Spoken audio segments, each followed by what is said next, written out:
بسم اللہ الرحمن الرحیم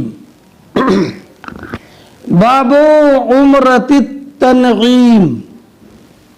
تنعیم مکہ مکرمہ سے 3 میل کے فاصلے پر ایک مقام ہے۔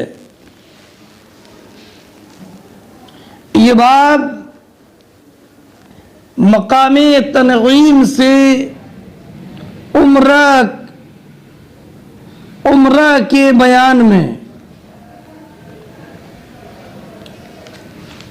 حدثنا علی بن عبد اللہ قال حدثنا سفیان عن عمرو سمع عمرو بن اوس ان عبد الرحمن بن ابی بکر قال اخبره ان النبی صلی اللہ علیہ وسلم امره ان يردف عائشہ وَيُعْمِرَهَا مِنَ التَّنْعِيمِ۔ فرماتے ہیں عبد الرحمن بن ابی بکر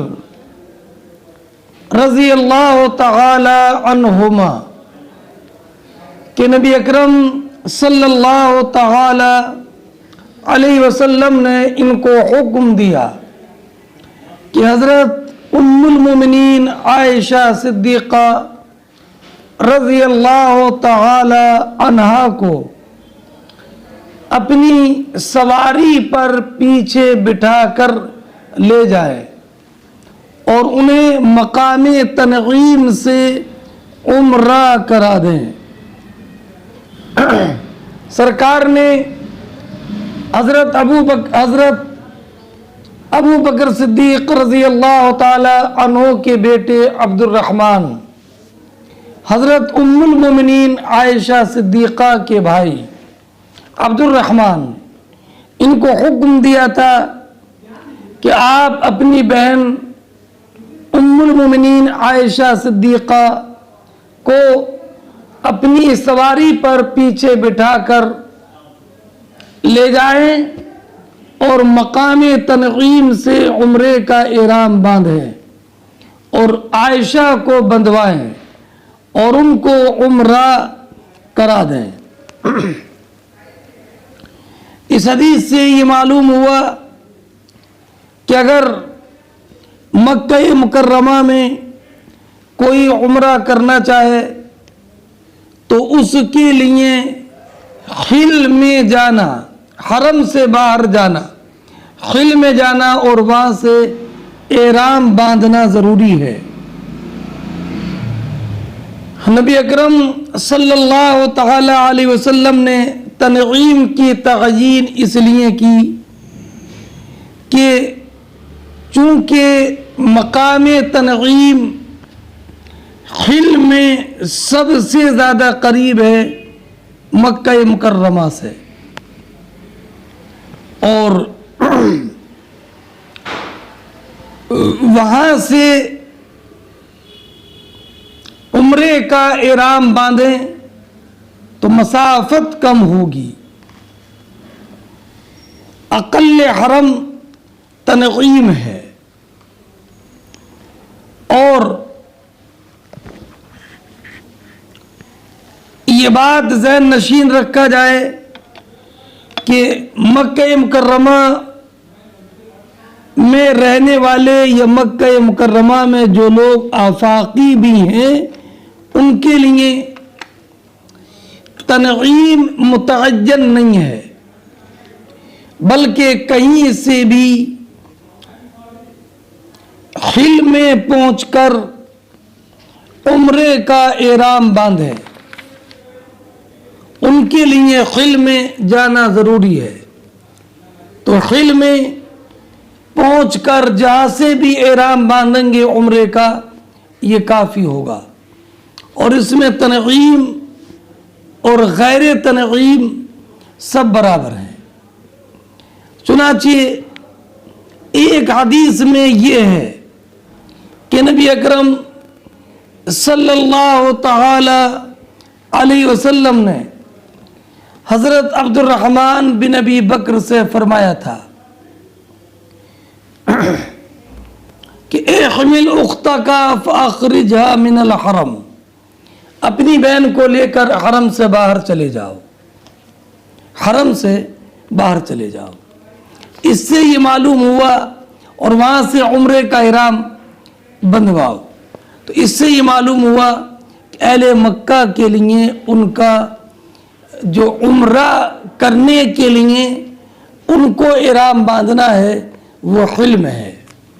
اور یہی قول امام اعظم امام شافعی رضی اللہ تعالی عنہما کا ہے۔ اور حضرت عائشہ ام المومنین رضی اللہ تعالی عنہا نے جو مقام تنعیم سے احرام باندھا، تو اس کی وجہ یہ تھی کہ چونکہ مقام تنعیم حرم کے اعتبار سے خل کی جہات میں سب سے اقرب جہت مقام تنعیم تھی۔ اس حدیث سے یہ معلوم ہوا کہ محارم کے ساتھ خلوت جائز ہے، سفر میں بھی اور غیر سفر میں بھی۔ اور اس سے یہ بھی معلوم ہوا کہ محرم اپنے ساتھ محرم کو اپنی سواری کے پیچھے بٹھا سکتا ہے۔ حدثنا محمد بن المثنى قال حدثنا عبد الوهاب ابن عبد المجید عن حبیب المعلم عن عطاء، یہ عطاء ابن ابی رباح مکی ہیں۔ قال حدثني جابر بن عبد الله ان النبي صلی اللہ علیہ وسلم اہل وصحابه بالحج وليس معهم هدي منهم وليس مع احد منهم هدي غير النبي صلی اللہ علیہ وسلم وطلحہ، کہ نبی کریم صلی اللہ تعالی علیہ وسلم اور آپ کے اصحاب نے حج کا احرام باندھا، اور اصحاب میں سے کسی کے پاس قربانی کا جانور نہیں تھا سوائے طلحہ ابن عبید اللہ کے، اور نبی کریم صلی اللہ تعالی علیہ وسلم کے۔ وکان علی قدم من الیمن، اور حضرت علی مرتضیٰ کرم اللہ تعالی وجہ الکریم یمن سے آئے تھے، اور آپ کے ساتھ قربانی کا جانور تھا۔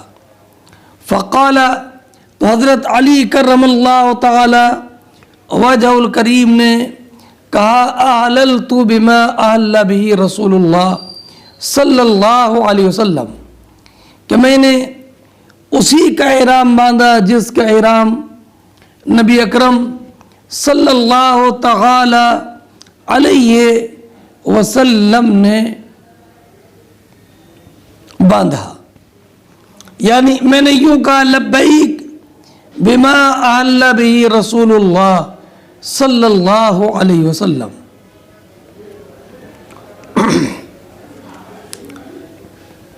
وَأَنَّ النَّبِيَّ صلی اللہ علیہ وسلم اذن لأصحابه ان يجعلوها عمرہ يطوفوا بالبيت ثم يقصروا ويحلوا الا من كان معه الهدي، اور نبی اکرم صلی اللہ تعالی علیہ وسلم نے اپنے اصحاب کو اجازت دے دی تھی کہ اپنے اس حج کے احرام کو عمرہ کر دیں، بیت اللہ کا طواف کریں اور پھر بال ترشوائیں، وَيَحِلُّ، اور احرام سے باہر آ جائیں۔ اور ایک روایت میں اس کے بعد یہ بھی ہے، وَأَسِيبُوا النِّسَاءَ، اور اپنی بیویوں سے قریب چلے جائے، إِلَّا مَنْ كَانَ مَعَهُ الْهَدِي، مگر جس کے ساتھ قربانی کا جانور ہو۔ وہ اپنے احرام پر باقی رہے، وہ اپنے احرام پر باقی رہے۔ فقالوا ننطلق الى منى وذكر احدنا يقطر، تو صحابہ کرام علیہم الرحمت والرضوان نے کہا کہ ننطلق الى منى وذکر احدنا یقطر، کہ ہم منا جائیں گے اور ہمارے ذکر سے منی ٹپکتی ہوگی۔ یہ تعبیر ہے اس کی کہ اس سے پہلے ہم اپنی بیویوں سے مجامعت کریں گے، یعنی اگر ہم نے عمرہ کر کے احرام کھول دیا اور اپنی بیویوں سے مجامعت کی اور اس کے بعد پھر حج کا احرام باندھ کر جانا ہے، تو ہمارا اپنی بیویوں سے قریب جانے کا زمانہ بالکل قریب ہوگا حج کے لیے نکلنے سے، حج کے لیے نکلنے سے۔ یہ انہوں نے صحابہ کرام نے اس لیے کیا کہ ان پر یہ بات شاق تھی کہ وہ احرام سے باہر آ جائے اور نبی کریم صلی اللہ تعالی علیہ وسلم حالت احرام میں رہے، اور انہیں یہ بات نہیں بھائی کہ وہ نبی کریم علیہ الصلوۃ والسلام کی اقتداء کو ترک کر دیں، اور ان پر یہ بات اس لیے شاق ہوئی کہ وہ اپنی بیویوں کے قریب پہنچ جائیں مناسک حج پورا کرنے سے پہلے۔ اور یہ بھی کہ اب